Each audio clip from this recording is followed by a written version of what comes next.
ইযা কানা লাইলাতুল কদর নাযালা জিবরাইল, যখন কদর রজনীতে আসে জিবরাইল নাজিল হয়। ফি কাবকাবাতিন মিনাল মালাইকাতি, ফেরেশতাদেরকে দলবল নিয়ে নাজিল হয়। ইসাল্লুনা আলা কুল্লি কাইমিন আও কাইদিন ইয়াযকুরুনাল্লাহা আযজা ওয়া জাল্লা। আল্লাহর রাসূল বলেন, ফেরেশতারা নাজিল হয়, জিবরাইল দলবল নিয়ে নাজিল হয়। প্রত্যেক দণ্ডায়মান ব্যক্তি, প্রত্যেক বেশে বসে জিকিরকারী ব্যক্তির উপর আল্লাহর রহমত নাজিল করে। বলেন না সুবহানাল্লাহ।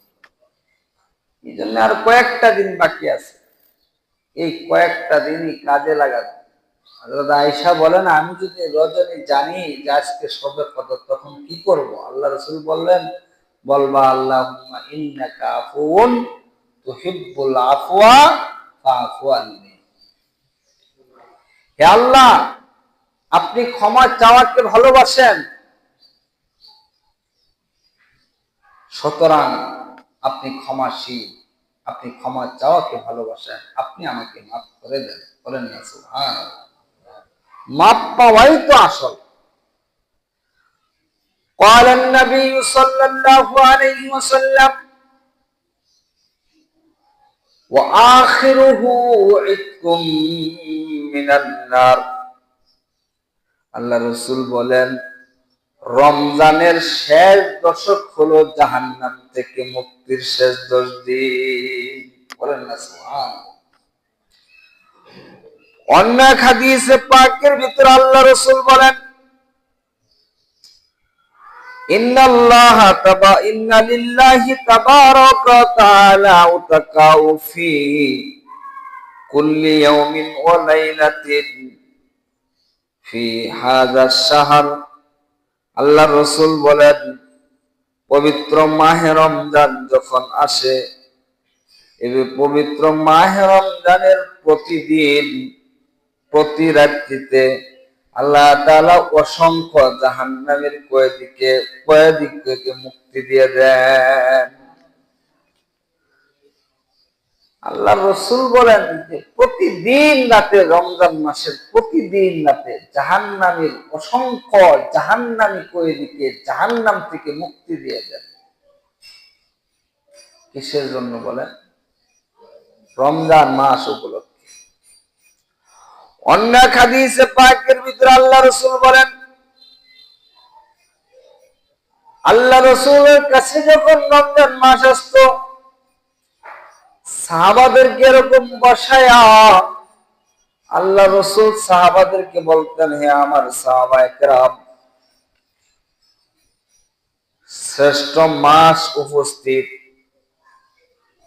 এ মাসের ভিতরে আল্লাহ এমন একটা রাত রেখেছেন, একটা বছরের ভিতরে এমন একটা রাত রেখেছেন, যে রাতটিতে আমল করলে একটা মানুষের আমল নামায় 1000 মাস আমল করার সওয়াব লেখা হয়।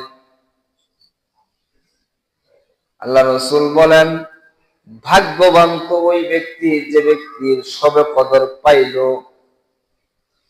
আর হতভাগা তো ওই ব্যক্তি যে ব্যক্তি শবে কদর পাইল না। আল্লাহ রাসূল হাদিসে পাকের ভিতরে বলেন, কাদ হাজারাকুম ওয়া ফীহি লাইলাতুন খায়রুম মিন আলফি শাহর মান হুরিমাহা ফাকাদ হুরিমাল খায়রা কুল্লা ওয়া লা ইয়াহরামু খায়রান ইল্লা মাহরুম। আল্লাহর রাসূল বলেন, সাহাবায়ে কেরাম, 1000 মাস আমল করলে যে সওয়াব, এমন একটা মাস আসতেছে, এই মাসের ভিতরে একটা রাত এমন আছে যে রাতটার দাম অনেক বেশি। আল্লাহর রাসূল বলেন, একমাত্র ভাগ্যবান ব্যক্তিরা এই রাত্রে আমল করে।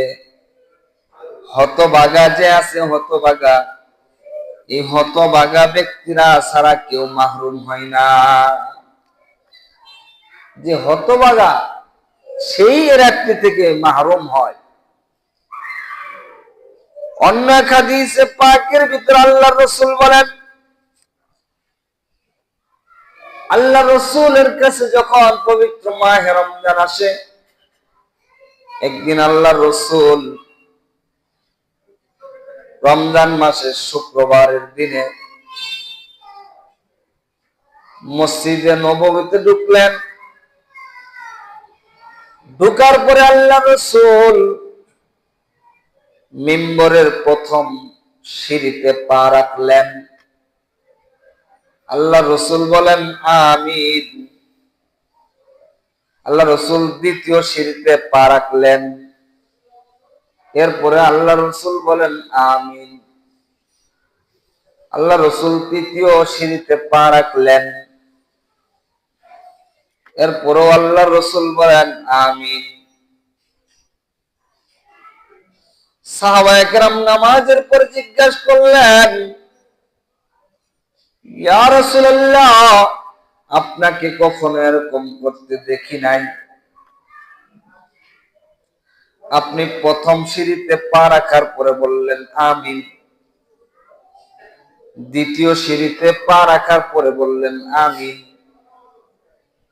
তৃতীয় সিঁড়িতে পা রাখার পরে বললেন আমিন। আল্লাহ রাসূল সাল্লাল্লাহু আলাইহি ওয়াসাল্লাম এরকম তৃতীয় সিঁড়িতে পা রেখে খুতবা প্রদান করতেন। সাহাবায়ে কেরাম দ্বিতীয় সিঁড়িতে পা রেখে খুতবা দিতেন। কিয়ামত পর্যন্ত আনেওয়ালা উলামায়ে কেরাম গুলো প্রথম সিঁড়িতে পা রেখে খুতবা প্রদান করবেন, কিন্তু আল্লাহ রাসূল সাল্লাল্লাহু আলাইহি ওয়াসাল্লাম তৃতীয় সিঁড়িতে পা রেখে খুতবা দিতেন। পবিত্র মাহে রমজান শুক্রবারের দিনে আল্লাহ রসুল প্রথম সিঁড়িতে পা রেখে বললেন আমিন, দ্বিতীয় সিঁড়িতে পা রেখে বললেন আমিন, তৃতীয় সিঁড়িতে পা রেখে বললেন আমিন। সাহাবায়ে কেরাম জিজ্ঞাসা করলেন, ইয়া রাসূলুল্লাহ, প্রথম সিঁড়িতে পা রেখে আমিন কেন বললেন? আল্লাহর রসুল বলেন, জিবরাইল আসছিল শুক্রবারের দিন, পবিত্র মাহে রমজান চলমান। জিবরাইল আমার কানে কানে বলল, আল্লাহ রসুল, ইয়া রাসূলুল্লাহ, আপনার উম্মতের মধ্যে থেকে যারা রমজান পাওয়ার পরেও নিজের গুনাহকে মাফ করায় নিতে পারল না, ওই ব্যক্তির মতো ওই ব্যক্তি হতভাগা। আর আমি জিবরাইল তার জন্য বদদুয়া করলাম। আল্লাহ রসুল বলেন, জিবরাইলের বদদুয়ার সাথে তাল মিলিয়ে আমি রসুল জিবরাইলকে শোনায়া দিলাম আমিন। বলেন না নাউযুবিল্লাহ। সূরাতুল ফাতিহার তেলাওয়াত করার পরে আমরা কি বলি বলেন? কথা বলেন।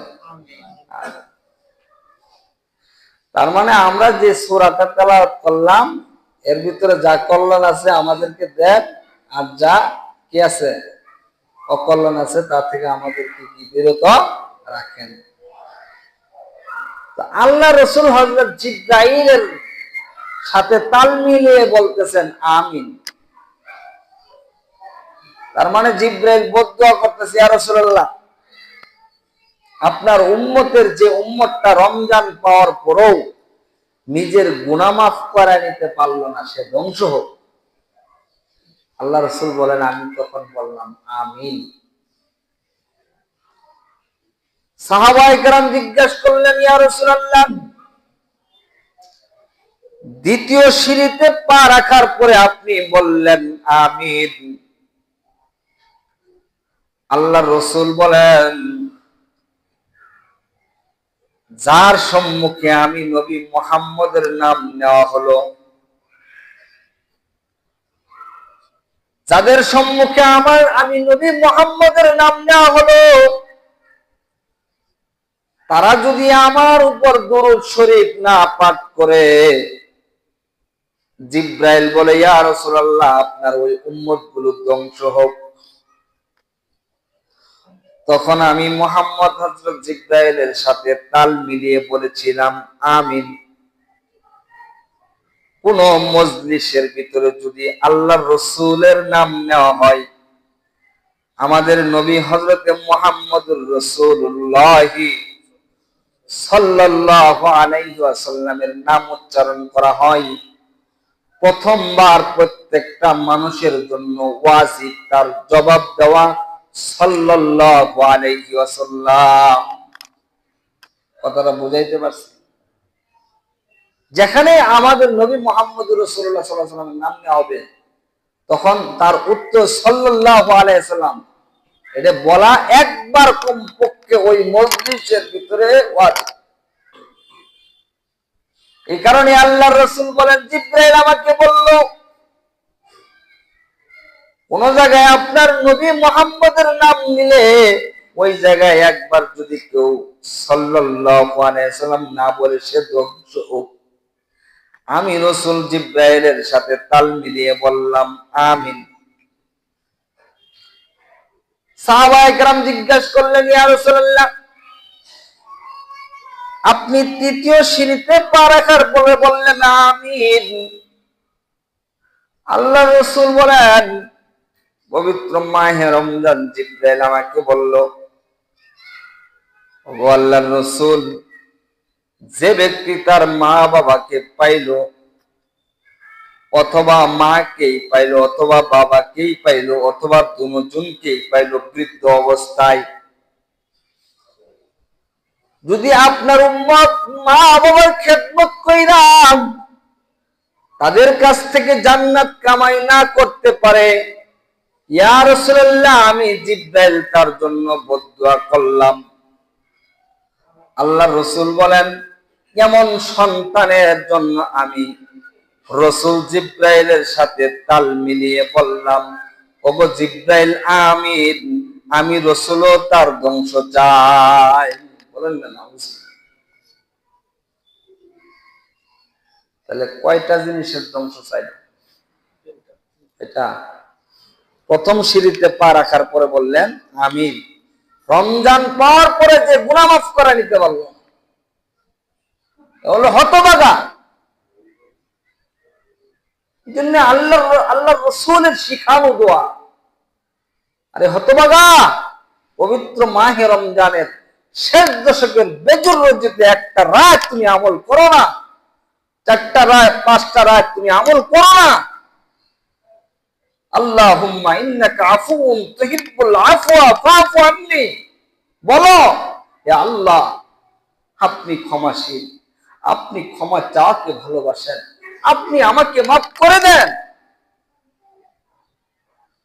সমুদ্রের ফেনা পরিমাণ গুনাহ নিয়েও কেউ যদি আল্লাহর কাছে মাফ চায়, আল্লাহ তাআলা তাকে মাফ করে দেয়।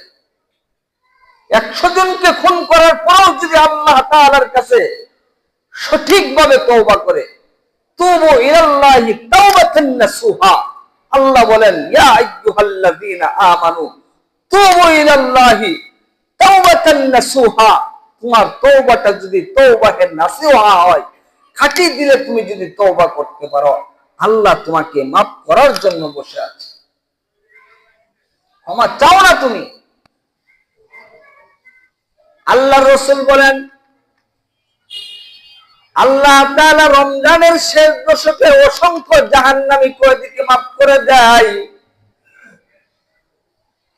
এজন্য আমাদের মা বাবা যারা অন্ধকার কবরস্থ রয়েছেন, সন্তান হিসাবে তাদের জন্য দোয়া করা। কারণ হতে পারে কোনো মা বাবার কোনো বদ আমলের কারণে, অথবা কোনো আমলের কারণে, অথবা ঋণ আদায় ছিল করে নাই, অথবা হজ্জে বাইতুল্লাহ তার উপর ফরজ ছিল, হজ্জে বাইতুল্লাহ করে নাই, অথবা মা বাবার উপর ঋণ ছিল, ওই ঋণটা মা বাবা আদায় করে নাই, অথবা মা বাবা পবিত্র মাহে রমজানের 2-1টা রোজা কাজা করেছিল। এমন কিছু বদ আমল করার কারণে, এমন কিছু কর্মকাণ্ডের কারণে মা বাবা এখনো জাহান্নামের ভিতরে আটকে আছে। তুমি সন্তান হিসাবে তোমার মা বাবার জন্য তুমি দোয়া করো, আল্লাহ পবিত্র মাহে রমজান চলে যাইতেছে। ও আল্লাহ, আপনি ক্ষমাশীল, আমার মা বাবাকে আপনি মাফ করে দেন। যদি কোনো বান্দা আল্লাহ তাআলার কাছে তার মা বাবার জন্য দোয়া করে, আল্লাহ তাআলা ওই দোয়াকে ফেরত দেয় না। বলেন না সুবহান। অন্য হাদিসে পাকের ভিতরে আল্লাহ রাসূল বলেন, প্রত্যেকটা রোজাদারদের জন্য এক একটা দোয়া প্রতিদিন কবুল করা হয়। কমপক্ষে একটা দোয়া কবুল করা হয়। মুস্তাজাবুন দাওয়াতুন মুস্তাজাবা। আল্লাহর রাসূল বলেন, প্রতিটা বান্দার একটা করে দোয়া কবুল করা হয়। এই জন্য তোমার মা বাবার জন্য তুমি দোয়া করবা। তোমার আত্মীয় স্বজন যারা অন্ধকারস্থ চলে গেছে তাদের জন্য দোয়া করবা। মা বাবার জন্য দুইটা হক। বলেন কয়টা হক? যাদের মা বাবা মারা গেছে তাদের জন্য দুইটা হক। কয়টা হক? এক নাম্বার হক হলো, মা বাবা যদি কোনো খরচ রেখে যায়, খরচ আদায় করা। মা বাবা যদি হজ্জে বাইতুল্লাহ ফরজ ছিল, করে নাই, আদায় করে দেওয়া। মা বাবার জন্য দান সদকা করা। মা বাবার জন্য আল্লাহ তাআলার কাছে মাফ চাওয়া। যাদের মা বাবা মারা গেছে তাদের জন্য এক নম্বর কাজ হলো এগুলো। মা বাবা কোন রমজানে একটা রোজা রাখতে পারে নাই, তার জন্য ফিতর আদায় করে দেওয়া, সাদাকাতুল ফিতর। অথবা মা বাবা নামাজ আদায় করে নাই, ওই নামাজগুলোর ফিদিয়া প্রদান করা। এটা হলো এক নাম্বার হক যাদের মা বাবা ইন্তেকাল করেছে। দুই নাম্বার মা বাবার হক হলো, মা বাবার বন্ধু বান্ধব যারা আছে তাদের সাথে ভালো আচরণ করা। কারণ দুনিয়ায় কোনো বন্ধু বান্ধবের সাথে, মাতা পিতার বন্ধু বান্ধবের সাথে যদি কেউ ভালো আচরণ করে, এ কারণেই মা বাবা ওই সন্তানের প্রতি খুশি হয়ে যায়। যাদের মা বাবা অন্ধকার কবরে চলে গেছেন তাদের জন্য দুই নাম্বার হক। অথবা মা মারা গেছেন, খালাকে সম্মান করা, খালার জন্য কিছু হাদিয়া প্রেরণ করা। বাবা মারা গেছে, চাচার সাথে ভালো আচরণ করা, চাচার জন্য কিছু হাদিয়া প্রদান করা। আল্লাহ রাসূল সাল্লাল্লাহু আলাইহি ওয়াসাল্লাম হযরত খাদিজাতুল কুবরার ইন্তেকালের পরে আল্লাহ রাসূল খাদিজাতুল কুবরার বান্ধবীর কাছে কিছু হাদিয়া প্রেরণ করেছিলেন। হাদিসে পাকের ভিতরে আসছে, আল্লাহ রাসূল খাদিজার বান্ধবীর কাছে হাদিয়া পাঠাইলো কেন? খাদিজা কবর থেকে দেখতেছে আমার বান্ধবীর সাথে ভালো আচরণ।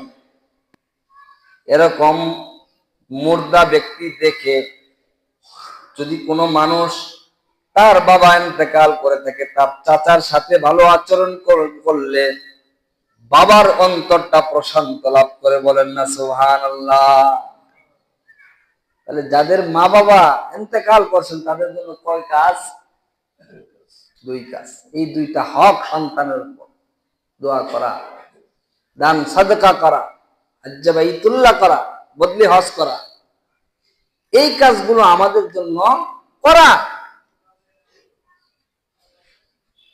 পবিত্র মাহে রমজান শেষ, তার মানে এই না আমার আমল শেষ। না না, পবিত্র মাহে রমজান চলে যাওয়ার পথে আরেকটু আমল বাড়ায় দেই। এমনও হতে পারে জীবনের শেষ রমজান হতে পারে, এমন কোন মানুষের হতে পারে তার জীবনের শেষ রমজান। এই কারণে আর কয়েকটা দিন বাকি আছে, এই কয়েকটা দিনের ভিতরে কদরের রাত পাওয়ার সম্ভাবনা আছে। একটু আমল বাড়ায় দেওয়া দরকার, আমল বেশি বেশি করা দরকার। কয়েকদিন পরে সবে কদর 27 রাত হতে পারে, 25 রমজান হতে পারে, 27 রজনীতেও হতে পারে, 29 রজনীতেও হতে পারে। এ কারণে এই রাতগুলোর কদর করা, মূল্যায়ন করা, ইবাদত করা, আল্লাহর জিকির আজকারের মাধ্যমে কাটানো, তাসবিহ তাহলিলের মাধ্যমে কাটানো, এই রাতগুলোর গুরুত্ব প্রদান করা। আরেকটা রাত আসতেছে, সেটা হলো পবিত্র মাহে রমজানের শেষ দিন। আল্লাহ রাসূল সাল্লাল্লাহু আলাইহি ওয়াসাল্লাম বলেন, ইযা কানা লাইলাতুল ফিতর সুম্মিয়াত তিলকাল লাইলা লাইলাতুল জাইজা। আল্লাহ রাসূল সাল্লাল্লাহু আলাইহি ওয়াসাল্লাম বলেন, বছরের ভিতরে 5টা রাত অত্যন্ত দামি রাত, এর ভিতরে একটা রাত আছে শবে কদরের রাত, আরেকটা রাত আছে শবে বারাতের রাত, আরেকটা রাত হলো শবে জুমার রাত, আরেকটা রাত হলো জিলহজ মাসের 10 তারিখের রাত, আরেকটা রাত হলো ঈদুল ফিতরের রাত। বলেন না সুবহানাল্লাহ।